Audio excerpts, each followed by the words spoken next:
Dans l'ombre des médias est aussi disponible en podcast. Alors vous l'avez vu dans le titre, Dans l'ombre des médias fête déjà son premier anniversaire. Il y a un peu moins d'un an, je ne me doutais pas une seule seconde de toutes les rencontres que j'allais pouvoir faire grâce à cette chaîne. Et à travers cette vidéo, je souhaitais vraiment les remercier pour leur accueil, leur gentillesse, leur bienveillance et leurs conseils. Le métier qui m'a toujours fait rêver, c'est celui de cadreur et de plus en plus celui de réalisateur.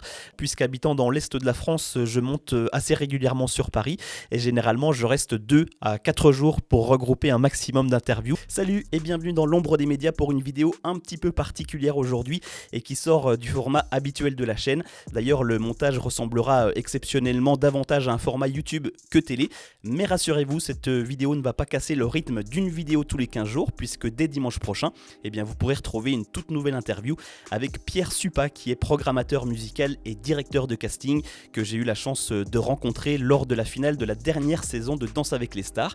D'ailleurs, pour être averti de sa sortie, n'oubliez pas de vous abonner à la chaîne en activant la cloche de notification. Alors vous l'avez vu dans le titre, Dans l'ombre des médias fête déjà son premier anniversaire. Il y a un peu moins d'un an, je ne me doutais pas une seule seconde de toutes les rencontres que j'allais pouvoir faire grâce à cette chaîne. D'ailleurs, je n'avais aucun contact dans cet univers de la télévision qui me passionne pourtant depuis tout petit. Et depuis, j'ai réussi à réaliser une première interview, celle de Tristan Carnet, puis une seconde, puis une troisième, puis 17 professionnels qui m'ont fait confiance en un an et qui m'ont accueilli sur des tournages pour me parler de leur métier qui sont aussi leur passion. Et à travers cette vidéo, je souhaitais vraiment les remercier pour leur accueil, leur gentillesse, leur bienveillance et leurs conseils. Un immense merci également à Didier Froli qui m'a beaucoup aidé dans ce projet en m'ouvrant pas mal de portes et en me faisant rencontrer de nouvelles personnes. J'aurais presque pu ajouter un petit macaron chaîne sponsorisée par Didier Froli. D'ailleurs, d'ici quelques semaines, je vous proposerai un nouveau format de vidéo sur cette même chaîne intitulé Une photo, un souvenir pour vous parler de toutes ces rencontres que j'ai pu faire depuis quelques mois et j'ai pas mal de souvenirs à raconter pour chacune des 17 personnes interviewées. Et pour en terminer avec les remerciements, je remercie évidemment les équipes de production grâce à qui j'ai pu accéder au plateau et au car régie, donc un immense merci à tous. Alors pour continuer cette vidéo spéciale premier anniversaire, je vous propose une petite FAQ avec les questions qui m'ont été posées depuis Instagram et on attaque tout de suite avec la première. Est-ce que ta chaîne est une passion ou souhaites-tu en vivre ?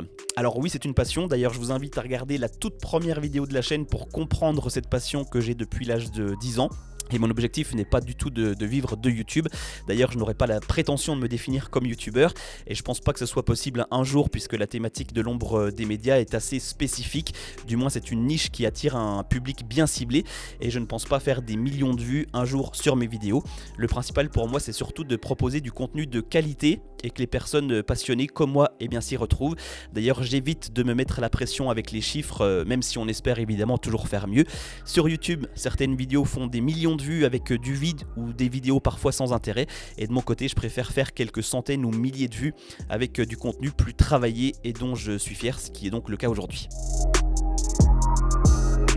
Question suivante, gagnes-tu de l'argent avec ta chaîne ? Alors absolument pas un centime, c'est même plutôt l'inverse. Elle me coûte entre guillemets de l'argent puisqu'habitant dans l'est de la France, je monte assez régulièrement sur Paris et généralement je reste 2 à 4 jours pour regrouper un maximum d'interviews.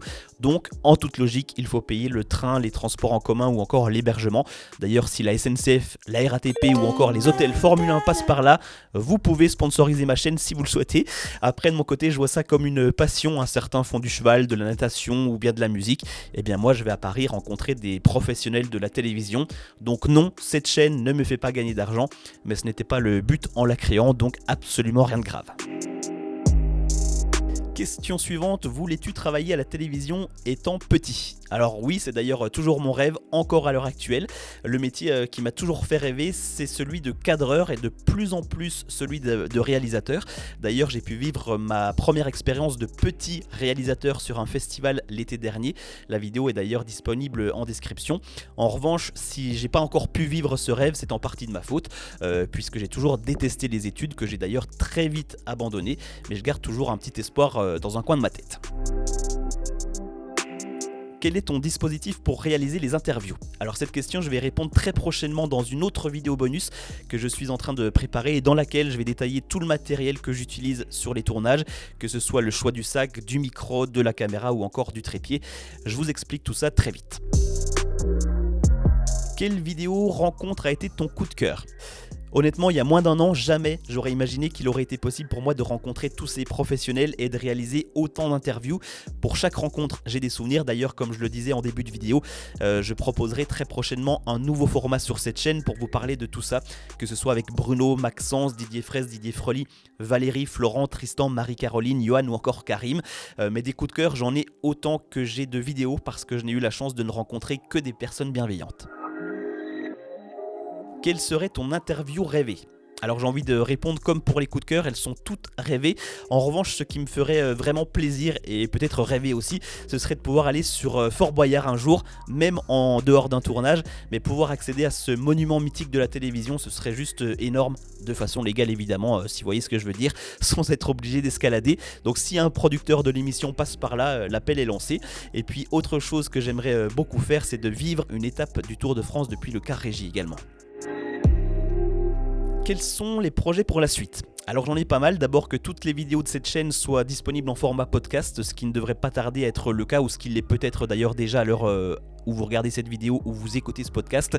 D'ailleurs sachez que si vous préférez écouter un podcast que de regarder une vidéo, eh bien le podcast Dans l'ombre des médias existe et dorénavant chaque nouvelle vidéo qui sortira sur YouTube sera également disponible en podcast sur la plupart des plateformes, qu'il s'agisse de Spotify, Deezer, Apple Podcast, Google Podcast ou encore Amazon Music.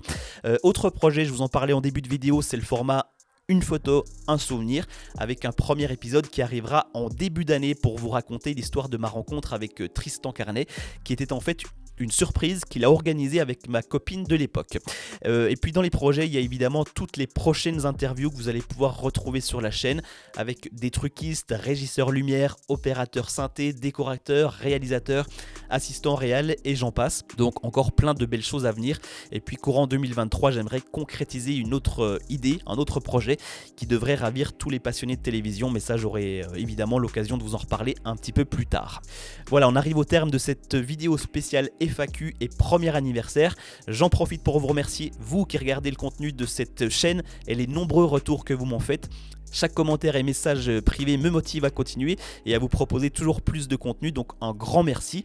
Et on se retrouve comme promis dès la semaine prochaine avec une nouvelle interview, celle de Pierre Suppa qui est programmateur musical et directeur de casting. Et puis les semaines suivantes avec bien d'autres interviews passionnantes. À très vite dans l'ombre des médias. Bonjour, je suis Didier Fraisse, réalisateur et producteur. Bonjour, Bruno Cosquer et je suis chauffeur de salle. Bonjour, je suis Marie-Caroline Guillemin, je suis ingénieure du son à Canal+, TF1 et Eurosport. Retrouvez-moi très vite dans l'ombre des médias.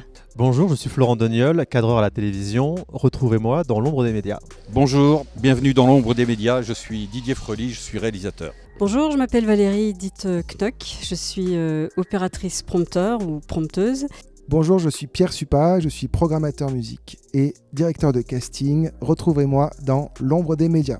Bonjour, je suis Paul Laurent, l'animateur du 6-9 de France Bleu Besançon qui est aussi diffusé sur France 3 Franche-Comté et je suis dans l'ombre des médias. Bonjour, je suis Mathieu Poupineau, assistant réalisateur. Retrouvez-moi dans l'ombre des médias. Bonjour, je suis Maxence Carion, je suis réalisateur. Retrouvez-moi dans l'ombre des médias. Bonjour à tous, je suis Chloé Nabédian et je suis journaliste météo à France Télévisions et je suis ravie de vous retrouver dans l'ombre des médias. Bonjour, bienvenue dans l'ombre des médias. Je suis Karim et je suis opérateur et cadreur Steadicam. Bonjour, je suis Johan Saillon, le directeur artistique du groupe TF1. Retrouvez-moi dans l'ombre des médias. Bonjour, je m'appelle Tristan Carnet, je suis réalisateur de télévision. Je suis Romain François et je suis réalisateur TV spécialisé dans le monde du sport. Ce que vous ne voyez pas se cache dans l'ombre des médias.